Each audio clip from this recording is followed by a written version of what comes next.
For the most part, earnings season has been reasonably friendly to the majority of stocks. There have been some notable decliners, but more or less the companies have done a good job managing their expectations and managing their results, and the market seems willing to reward them. And so we've seen generally a positive bias throughout earnings season so far. That said, there have been some real debacles. One of them was Amazon, but that turned out not to be such a terrible debacle. And that's actually very informative to the way the market's viewing things.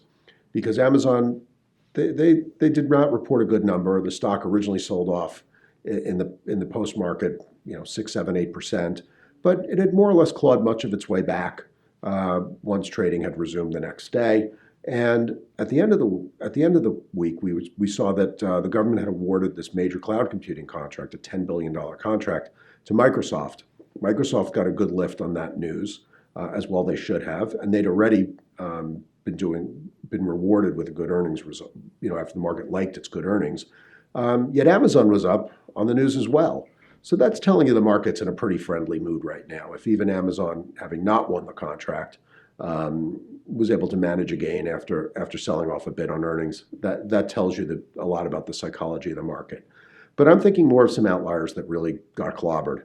Grubhub down 40%, as much as about 40% on Tuesday, and Beyond Meat about 20% on Tuesday. Both of them happen to be Tuesdays. I think the theme here is the market has sort of seen through the game of stocks that sort of get branded, have gotten branded as tech stocks, not being tech stocks. Grubhub, they're a dinner reservation service. Do they use the internet to do such dinner reservations? Sure. But basically, it's an old business with a new technology applied to it. And I've warned about this, sort of in terms of Lyft, in terms of Uber, in terms of WeWork. And I think the market is getting a bit more discriminating in terms of, are you a tech stock? Really? And it's interesting because Amazon, which I alluded to earlier, for years was called a tech stock, even though they really weren't. It was more of an upgraded version of the Sears catalog, but because they were early adopters of the internet, they got an internet halo around them. Interestingly, now you can actually argue that Amazon is a tech stock because a big percentage of their business comes from cloud computing, which is pure technology. So go figure. And Beyond Meat got the tech stock valuation. That was a head scratcher. I got to admit, I tried the product and it stunk up my kitchen. So I never really quite understood the hype for it. I do have to admit I bought puts along the way and didn't hold on to them through earnings, so I wish I had. But this stock, basically the market's kind of realized, yes, it's a very interesting company.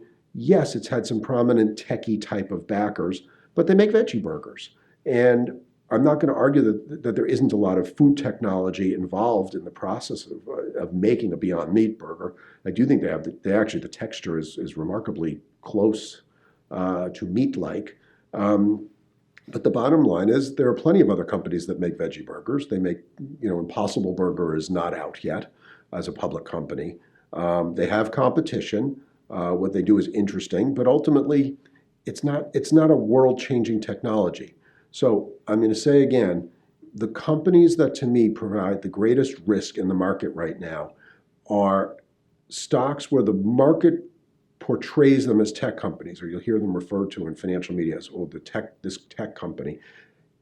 Look critically. Are they really tech companies, or are they just applying technology to a solution that has been around for a long time? If it's the latter, I think there's a lot of risk there, and I think the market has kind of realized that they might be ahead of they might be pricing in a bit too much, and they're willing to take away some of that premium valuation at the slightest provocation.